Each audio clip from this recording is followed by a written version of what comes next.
Three academics uncover a photograph from 1862 that conceals a terrible secret. When they enlarge the image, they find evidence that powerful families have kept hidden for more than a century. Before continuing, subscribe to the channel and turn on notifications so you don't miss the next video. It was a rainy October afternoon at Georgetown University where the lives of three academics changed forever. Dr. Elena Martinez, a respected 42-year-old Civil War historian, was digitizing military archives in the Lowinger Library alongside her assistant, James Morrison, and the department director, Dr. Marcus Thompson. The photograph appeared ordinary. Soldiers from the 50th Massachusetts Infantry Regiment posing in front of a barn in Maryland. The date read September 15th, 1862, 3 days before the Battle of Antietam. "Have you tried enlarging the image?" Marcus asked. With modern technology, they could see details previous historians had never been able to examine.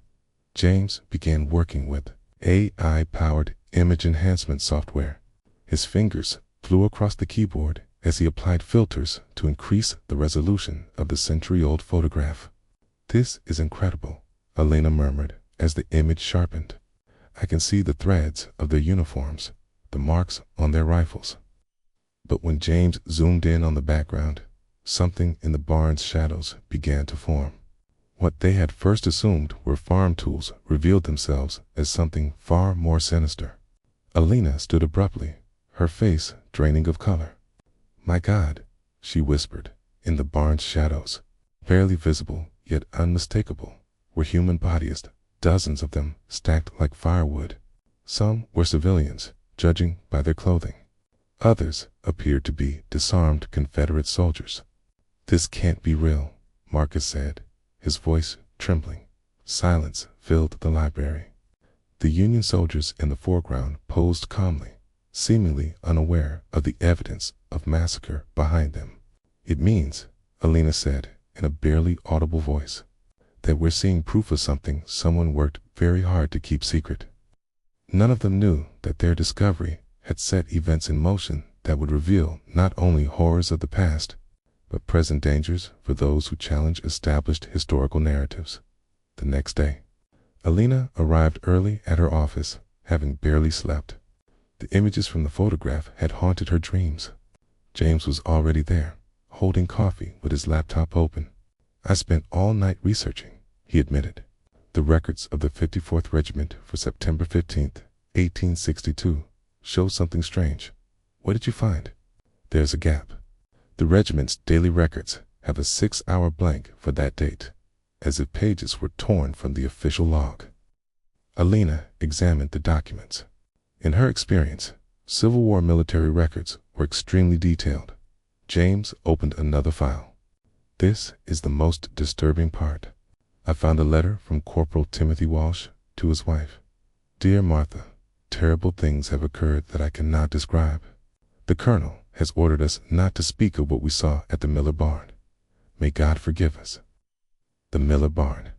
Elena knew the family had owned a farm in Maryland, known for Confederate sympathies, but officially neutral. Marcus entered with an unfamiliar woman. "Elena, this is Dr. Sarah Chen from the Smithsonian Institution, a specialist in historical photograph authentication."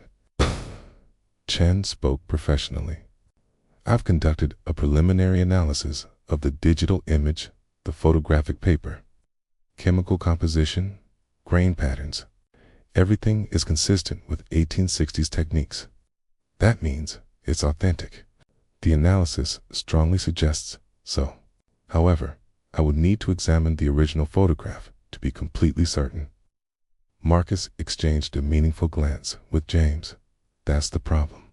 This morning, we went to Arlington to retrieve the original photograph. We were told the entire box was reclassified overnight. It's no longer available for national security reasons," James added. Chen closed her laptop. When historical material is reclassified so suddenly after a major discovery, it usually means people in power prefer that information remain hidden. Lena moved to the window. "Doesn't that seem like too much of a coincidence?" Maybe that's exactly why they reclassified it so quickly, James said. They knew that without the physical photograph, we couldn't prove our findings. Alina stared at the image on her screen. We have to continue. Those people deserve to have the truth known. Monday morning, Alina found a man waiting outside her classroom.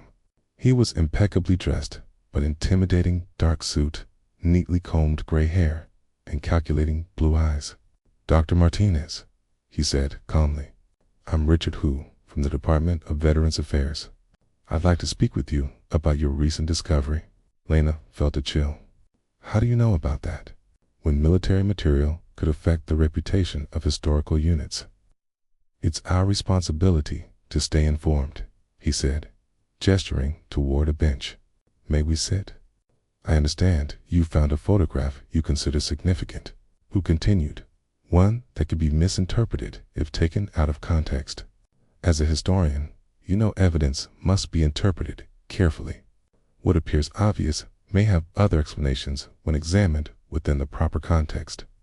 He leaned closer as he spoke. I represent families that have served this country for generations. They preferred that the memory of their heroic ancestors not be stained by erroneous interpretations. Alina stood up. This conversation is over. It would be wise for you to consider the consequences of continuing, Hawthorne said, his voice hardening. Georgetown places great value on donations from various patriotic foundations. The threat was unmistakable. Alina felt both fear and anger. Are you threatening me? I'm simply providing context for an informed decision. During lunch, Alina told James and Marcus about the encounter. Marcus admitted he had received a call from the dean regarding concerns raised by influential foundations, the kind that affect departmental budgets, and potentially our positions, he added grimly. Are you suggesting we abandon the investigation? Alina asked. I'm suggesting extreme caution in how we proceed. James leaned forward. But if we have evidence of a covered-up war crime, don't we have a moral obligation to expose it? We need more evidence, Alina said, finally. Something irrefutable. And we need to protect ourselves while we gather it. What they didn't realize was that their decision to continue discreetly had already placed them on the radar of forces far more dangerous than they imagined. Alina and James adopted a cautious routine. They arrived separately at the Library of Congress, sat at different tables, and consulted seemingly unrelated materials. Only when they were certain they weren't being watched did they meet quietly. The library contained one of the most extensive collections of Civil War personal record soldiers' letters, officers' diaries, and family documents donated over decades. It was their best chance of finding independent testimony. On the third day, James made a critical discovery. In the diary of Chaplain William Henderson, he found an entry dated September 17, 1862. The men of the 50th have returned from the Miller Barn. Many have requested confession, something unusual for these veterans. They speak of orders that violate the most basic Christian principles. Corporal Johnson wept like a child as he described what he witnessed. May God have mercy on our souls. Alina uncovered correspondence from Catherine Miller to her sister in Baltimore. Dear Sarah, terrible things have occurred on our property. The soldiers brought Confederate prisoners and civilians accused of being spies. What happened afterward in our barn, I cannot write of it without my hands shaking. They have threatened my family if we speak. The documents formed a consistent picture. Something had profoundly traumatized both those who carried out the acts and those who witnessed them. Meanwhile, Dr. Chen continued examining photographic archives. I found something disturbing at the Massachusetts Historical Society, she said during a secret meeting.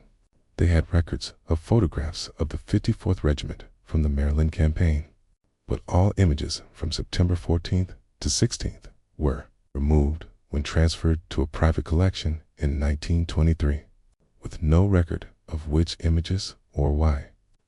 She took a sip of coffee. I found the same pattern at Harvard and Yale. Someone has been systematically removing photographic evidence for decades. Then Elena received a phone call that changed everything. A nervous woman's voice whispered, "If you want to understand what happened at the Miller barn and why it has remained hidden, investigate the Blackwood family, specifically Colonel Theodore Blackwood." The line went dead, leaving Elena with more questions than answers. Unaware, she was on the brink of uncovering a century-old conspiracy. The investigation into the Blackwoods revealed a web of influence Elena and James had not anticipated. Theodore Blackwood had not merely been a colonel. He had directly commanded the unit during the Maryland campaign and, as they discovered, orchestrated the events at the Miller barn. "Look at this," James said during a clandestine meeting. "Theodore didn't just become wealthy after the war. He married Isabella Thornton, whose family controlled major banking interests in Boston." Elena examined the genealogical records. "The Thorntons, that name sounds familiar." The Thornton Blackwood Foundation is one of the primary donors to Georgetown, Harvard, Yale, and dozens of elite universities. James replied. He opened another file. "Their descendants are everywhere." The family had expanded and diversified, preserving its influence through strategic marriages and smart investments.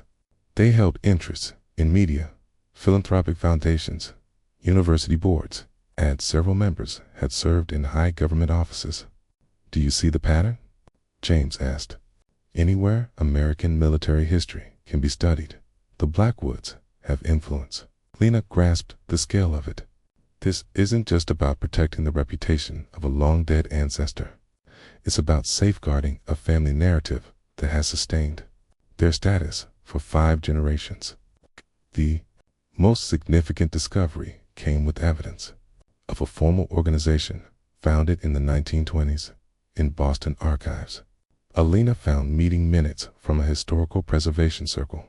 The 1923 records listed representatives from prominent New England families, all with ancestors in military units linked to incidents similar to the Miller barn. "They institutionalized the cover-up," Elena murmured. "They created a fund to protect the reputation of American heroes from what they called malicious historical interpretations." The minutes revealed a systematic strategy: identified problematic material, acquire it for private collections, shape academic narratives through donations, and apply political pressure when necessary. They talk about managing the historical narrative so future generations properly understand the heroism of our ancestors. James Reed. It's pure propaganda. The circle had operated for a century, refining its methods and expanding its influence. They funded specific academic chairs, shaped textbooks, and created scholarships that steered scholars toward approved subjects. "That explains why we never found evidence before," Elena said. "It's not that it didn't exist, it was systematically removed." The Historical Preservation Circle had tolerated research as long as they believed it could be controlled. When they realized Elena had obtained information from an internal source, they escalated. Elena arrived at her office to find her computer confiscated for security issues. All her research files, including digital copies of the Miller barn photograph, were gone from the university server. That afternoon, James received a call from Human Resources informing him of inconsistencies in his scholarship application and that his funding was being suspended. Marcus faced direct pressure as well. The dean told him the board had received complaints about his inadequate supervision, forcing him to choose between his role as director and continuing to support the investigation. "Rumors about my earlier research are spreading," Elena said during an emergency meeting at an off-campus cafe. "Colleagues who respected my work for years are suddenly questioning my methods." The campaign to discredit her was coordinated and effective. Academic journals that had published her work began reviewing her credentials. Conferences where she was scheduled to speak suddenly cited scheduling conflicts. "It's a professional operation," James observed. "They know exactly how to destroy an academic career without leaving obvious traces." The pressure became personal when Elena realized she was being followed. The same black car appeared near her apartment, the university, and the supermarket. When she confronted the driver, He only smiled and drove away. They want us to know we're being watched, Marcus said. Psychological intimidation. One night, Alina returned to her apartment to find subtle changes. Nothing was missing, but books had been moved slightly and drawers left partially open. The message was unmistakable. They could enter her private life whenever they wished. "We have to decide," Alina said at another secret meeting. "Either we stop now, or we find a way to make this public before they silence us completely." James had been working on a solution. "I contacted an investigative journalist at the Washington Post.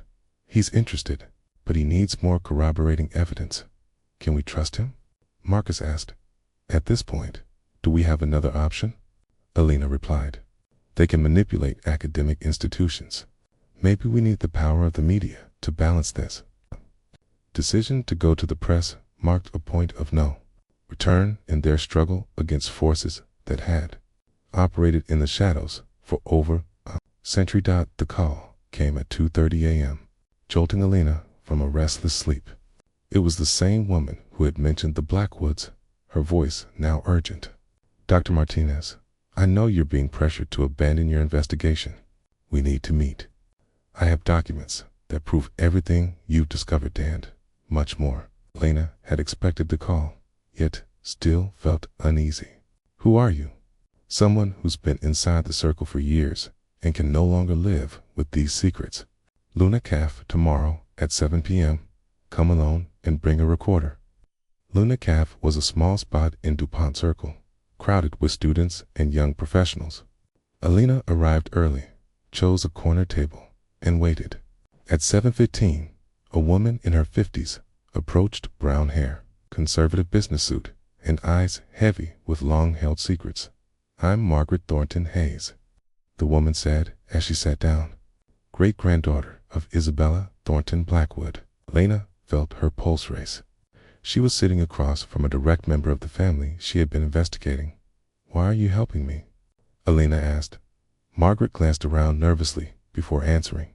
"Because I've spent my entire life knowing our family fortune was built on a lie. My great-grandmother told me the truth before she died. What happened at the Miller barn was only the beginning."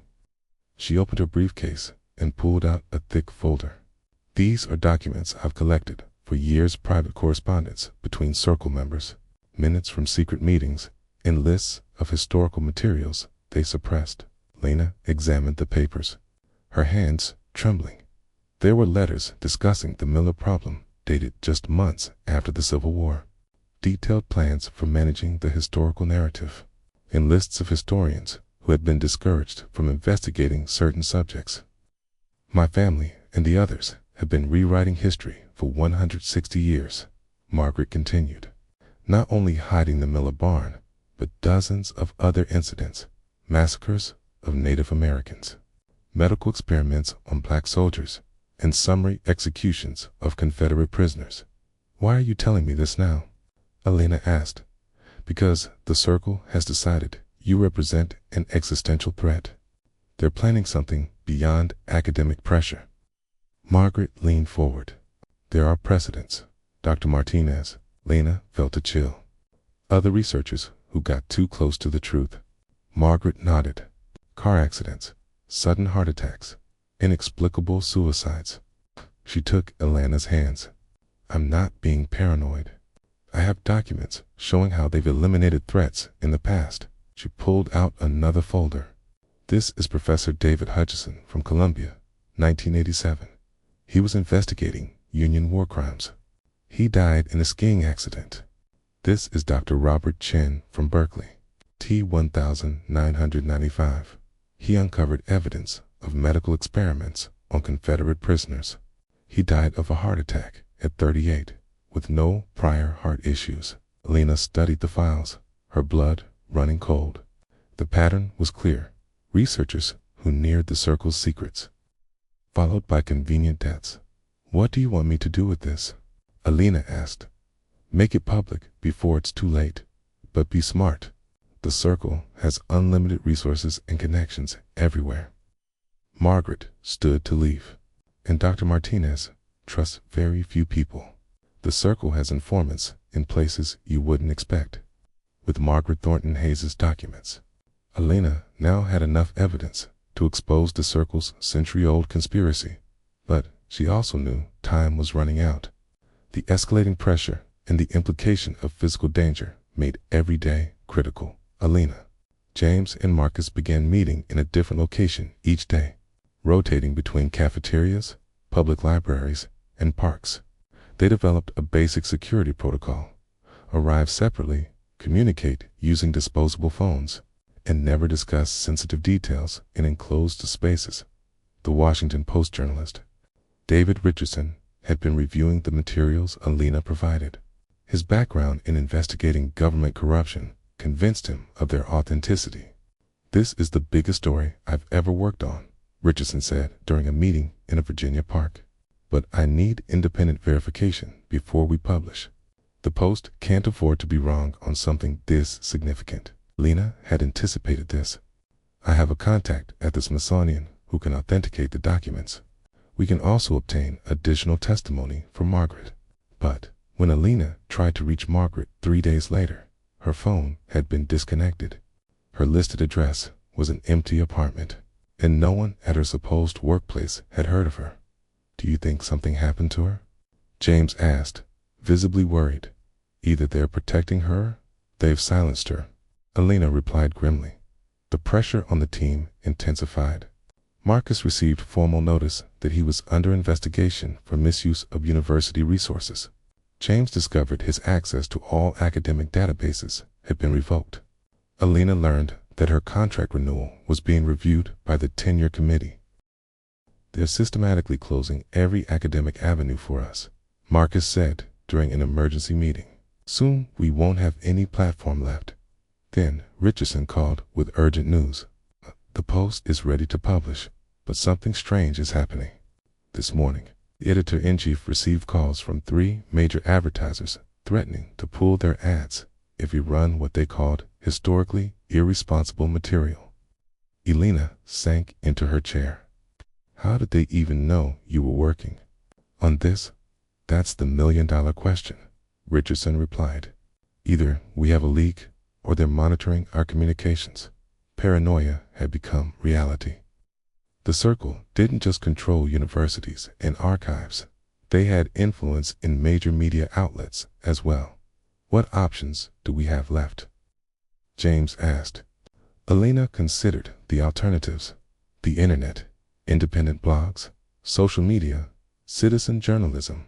Okay, they can't control everything, but without the backing of a respected institution, who will believe us? Marcus asked. "It will sound like a conspiracy theory unless we have evidence so overwhelming it can't be ignored," Elena said. She turned to Richardson. "What would you need for the Post to publish, despite external pressure?" Richardson paused. "It's indisputable physical evidence, the original photographed documents authenticated by multiple independent experts, and at least 2 additional verifiable sources." Elena felt a flicker of hope. "Okay, I think I know how to obtain at least part of that." "Okay." She had remembered something crucial. Dr. Sarah Skeen had mentioned she had contacts in international archives. If the Circle had been suppressing evidence in the United States, perhaps related material had survived abroad. Chen responded immediately when Elena contacted her using a disposable phone. "I've been waiting for your call. I found something in British photographic archives that will interest you." They met at the National Museum of American History, blending in with tourists as Chen explained her discovery in a low voice. The British had military observers attached to both armies during the Civil War. One of them, Captain James Worthington, had taken independent photographs during the Maryland campaign. TN showed Elena several prints from the same period as the Miller Barn image. "Look at the date on this, September 16th, 1862, taken 1 day after the incident." The photograph showed the same barn from a different angle. In the foreground, British observers stood watching as Union soldiers carried bodies out of the building. The expressions on the observers' faces were marked by horror and disgust.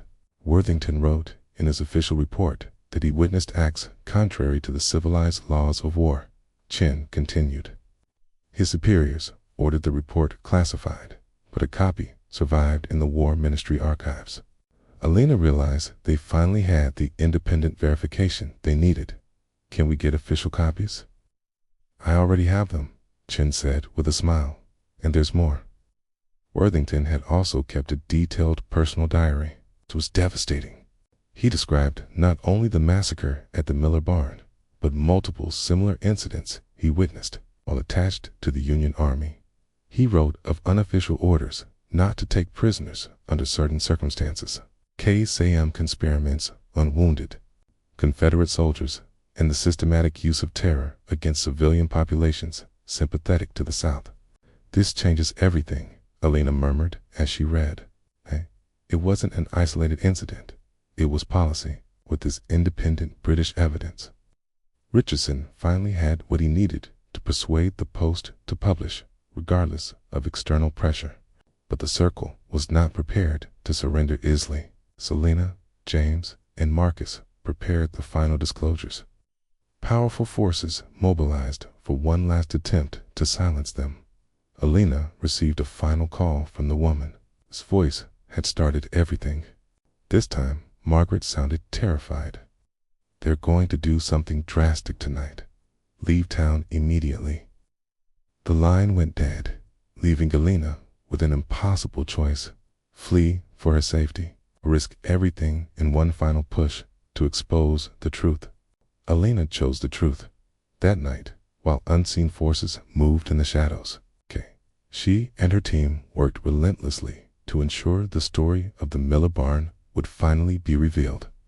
After more than 160 years of silence, the dawn of November 22nd, 2024 arrived as Alina worked in her apartment preparing the final documents for Richardson.